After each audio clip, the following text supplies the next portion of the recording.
Welcome to the Layman's Seminary. My debate is in about an hour, so I was running at about 30 minutes for the first time going through this. I've cut some slides, drew some things that I think will bring clarification. So now I'll time myself. I'll hold back a little bit because, I got to save some for the debate.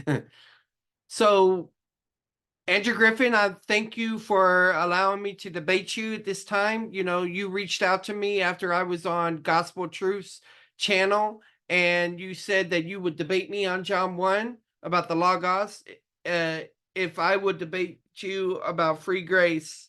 And so we'll be doing that debate in the future. So that's how we're doing this. And then also, prep for that I'll be debating Sean Griffin as well. So I'm taking on all the Griffins, the whole house of Gryffindor. Okay. So the people that I've debated, basically conditional salvationists on one side and non-free grace OSAS on another side.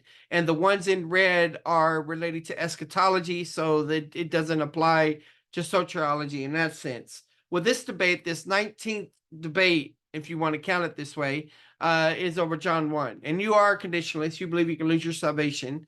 But anyway, looking at that list and the experiences that I've had, I feel like Michael Jordan, when he had the 23 on, in his prime. But when I'm coming to this debate on John 1, I might look like the Michael Jordan of baseball. People tuned in to see, okay, can some of his skills in sports be transferred over? Is he going to hit the ball? So, I'm out of my element, but let's see what happens. All right. In preparation for this, I looked at these debates here. 13 days ago, Dr. Sean Coe debated Andrew, and Andrew said this is my favorite debate. And of course, it was favorite for him because Dr. Sean Coe was talking to him like he was one of his students. He didn't come as aggressive as, say, Sam Shimon or even Anthony Rogers, which I think these other guys dealt with a lot of different issues, and I'm going to be taking a different approach. So Andrew is a Unitarian that will argue that the Logos is the personification. I am a Trinitarian who will argue that the Logos is also a person. So I'm going to try to grant the whole personification thing because I don't think it makes or breaks the case. Even though it is debated, Anthony Rogers didn't grant it in Proverbs 8 being personification or John 1 being personification. But I'm going to try to grant it and see where that leads.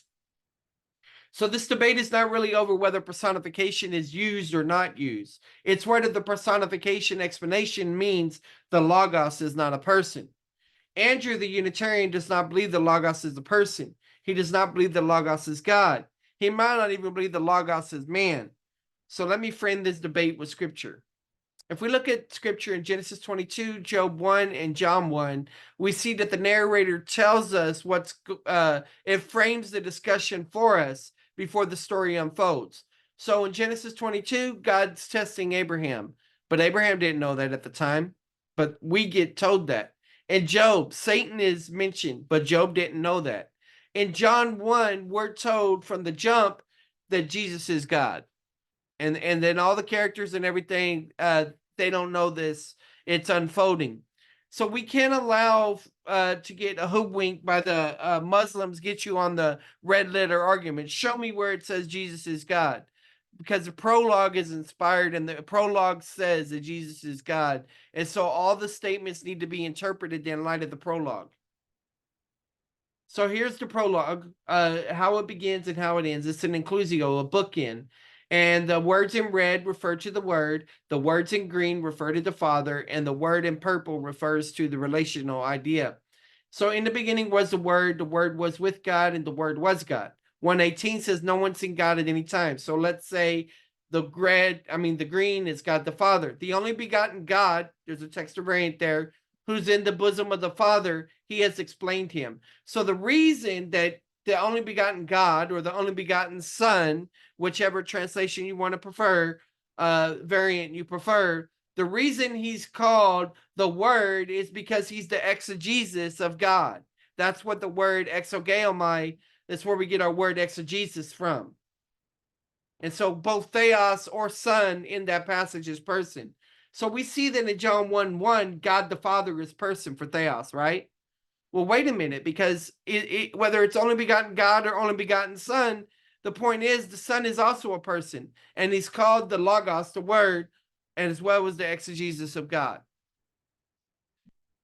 In 2003, a Muslim gave me this book because it argues that the Unitarians are the true Christians and the false Christians are the Trinitarians. So my question for Andrew is, why aren't you a Muslim yet?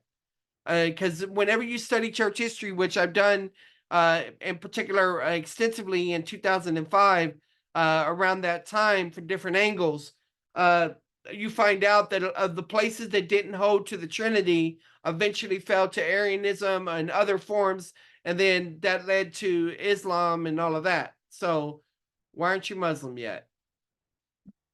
So again, I'm arguing that the Logos is also a person, person as in deity, and person that took on humanity. So this is addition, not subtraction. You could say it this way: the Logos is the true personification of God. And what I mean by true is true like in true vine among the vineyard of Israel, the best in class, the best representative. Personification is where a thing takes on qualities of a person. Andrew will point to Proverbs, the Memra, Philo, and whatever for proof that personification is used in John 1. But which came first, person or personification? I will argue that person comes first. And so there's two ways that I'm doing this. Number one, I'm going to start from the bottom and work my way up from the triangle. And then in a minute, I'm going to work my way down. So the triangle essentially says this: personhood begins with God. God is personal, right? He created humans that are persons. Persons created personifications, like when a kid describes the sun rising and setting, says it's happy or whatever. The extreme form of this came into idolatry, and this is where polytheism came about. Well, as the philosophers dealt with polytheism, they wanted to try to make some of this stuff about personifications instead, because they wanted to clean up, they wanted to preserve and use it as a teaching device. Well, Philo did something similar with the things that he felt were unbecoming of God, and he went and he allegorized them and used his philosophy to try to help God out. He was a Jew, but he was a compromised Jew in the sense that he was Hellenistic. So the point is that John 1 is, I think it's arguing that the person, the Logos is a person that took on humanity. Okay. And the reason this is important, because all the personifications that had occurred before could be looked at as sort of like all the theophanies, all the Christophanies, all the supernatural births that prepared the way for the virgin birth and the incarnation. So it was God's way of preparing the world for the one that would fulfill the role, the best representative par excellence. That idea there. Now, to step it down, if the Logos is a thing, a plan, like he says, then we run into a problem, because this is the Word was God, right? Well, is he going to say that God is a thing also? And if God is a thing, does that mean he's impersonal? And if God is not personal, then how can he make humans in the image of God? That would mean there would be no such thing as personhood, and therefore personification is not possible. Now, there's several different roads that he could go off on for that, but I just want him to make his own road. I'm giving an argument that the others didn't give in their videos. This is my argument. It may stand or fall with me, if that's how to say that correctly. So going up the triangle, a person has attributes. Whenever we say, hey, that's what I like about you, attributes lead to personification. All right. You see qualities and you say this thing is like God, and then it becomes idolatry in the extreme. This is where polytheism comes into the picture. The philosophers, as I mentioned Philo. The personifications were used for attributes like with wisdom, and then God the Son comes on the scene in the incarnation, and therefore the person, here's the true person with the personified attributes that takes on and fulfills all the expectations. And no one else can explain God better than the Son. That's the point. The Logos. in the flesh. God has revealed himself. So it's sort of like a undercover boss, like the show Undercover Boss. The boss can best represent his plans for the company because he owns the company, and therefore he's able to hold people to that expectation and make policies and procedures. If the Logos is an impersonal plan, and it's not, and if Logos is God, then God is not even a person. Okay, that's going down the see, I'm Trinitarian, meaning I believe in one God in essence and three persons. Personhood exists within God. God created one human race, and individually we could say these are persons. Person existed before personification did.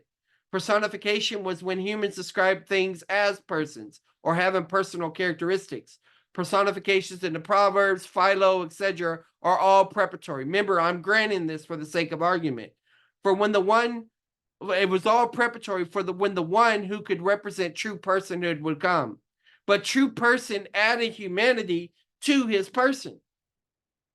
Talking about the hypostatic union. Personification is a thing being described as a person. Okay. The word, this is going down the triangle. The word would be a thing associated with God, but the word is called God. Is God a thing, or is he a person? A thing personified in personhood? These are questions. Personhood does not begin with humanity. Humans are in the image of the true person. If that image is not personal, then humans cannot be persons. Then there's no such thing as personification, since there are not characteristics of humans. There are no characteristics of humans to personify. So remember, going up the triangle and going down. Personhood begins with God. Man created persons. Man created personifications. These turned into polytheism.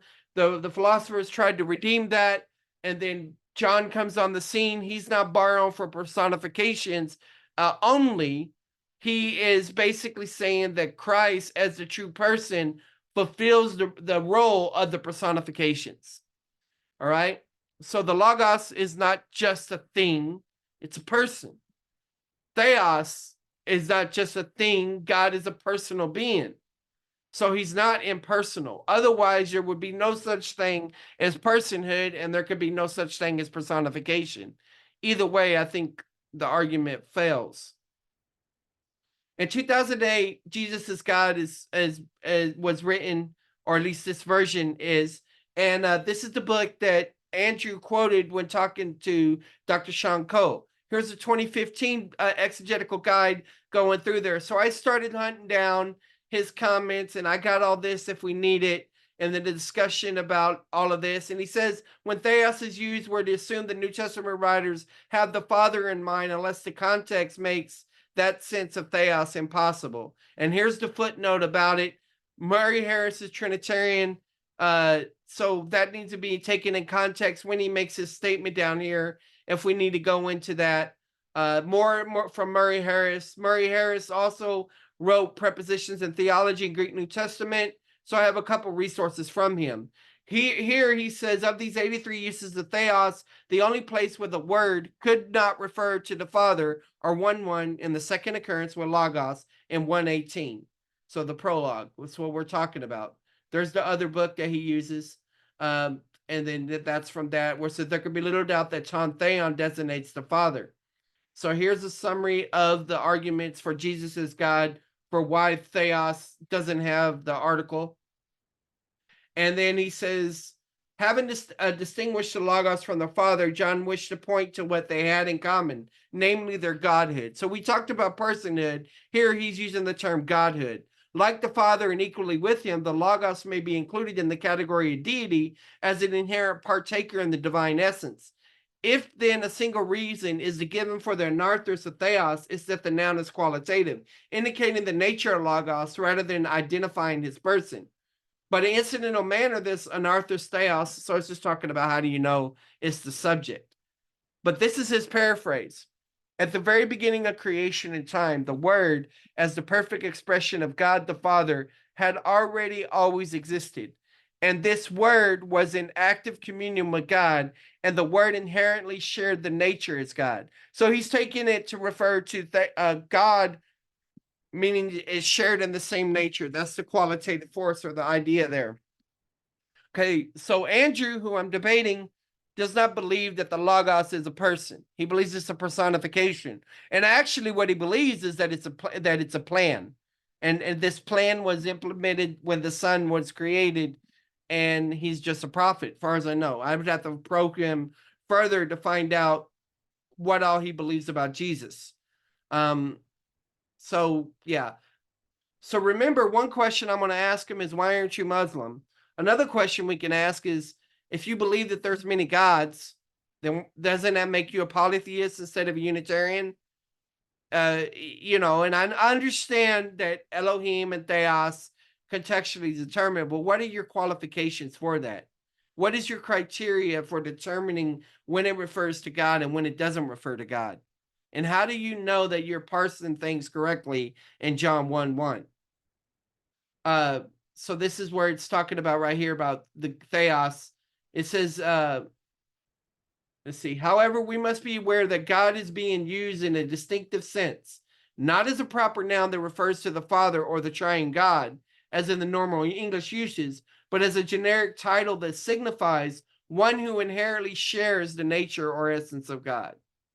Okay, then what Andrew did in that debate with Dr. Sean Cole is he said we got to come up with a definition of God. And essentially, this definition of God means God the Father, because he doesn't recognize anybody else as God. And so he'll point to passages that seem to indicate that the Son is not as powerful as God, or that he's visible where the God the Father is invisible, and things like that. But as you know, there's other explanations that Trinitarians, subordination, those things like that can account for these issues right here. One issue is an agent a person or a thing? That's one thing I want to be seeing in this debate, because whenever I'm analyzing Greek, when I'm asking the how question of adverbial relationships, means, manner, instrumentation, and agency. Means is how something's done. Manner is the attitude. Instrumentation is what it's done with. And agency is who's doing the action, basically as a representative of someone else. So it's more of a who category than a what. So it just depends on how he views the personification. How far does he take it? Where does the poetry end? Where does the prose begin? Is the differentiation at that level? We'll just have to see from there. And so, he keeps going on talking about the sending thing. And these are just slides. This was his summary from the code debate. The title God never refers to more than one person at a time. Okay, yeah, but you don't ever accept that God ever refers to anybody except for the Father, at least whenever it's talking about God. So you've already written off the idea that it's referring to the Son, even though Murray Harris says that it's referring to sharing in the same essence as the Father. God is a generic title given to human beings as well as the Lord. Yeah, true, but how is it being used in this context? And what is your criteria for evaluating? He said we must define and agree on what we mean by God. Right, we do. And let's see where we get with that. Jesus represents God. Yeah, that's what a personification does. A true personification would be the exegesis of God. And so all the personifications before that are like a suit, or maybe you could say a job vacancy, an expectation that was created that only a true person could create. We see this throughout all the Bible, this whole idea that God, and of course he wouldn't believe this, but we would say God became man without ceasing to be God in order to complete what man failed to do. That's one way that we would typically say that. Of course, he rejects it because he's Unitarian. This is a quote from Faith Alone about Harris, and about basically how Theos is being used if I need it. And these are other notes for myself that maybe come in handy for cross exam. It's scribbled to y'all, but that's it. Let's see what else. Okay, I'm going to see what my time is on that, and I'll drink some water, and it should be day debate time. God bless, guys.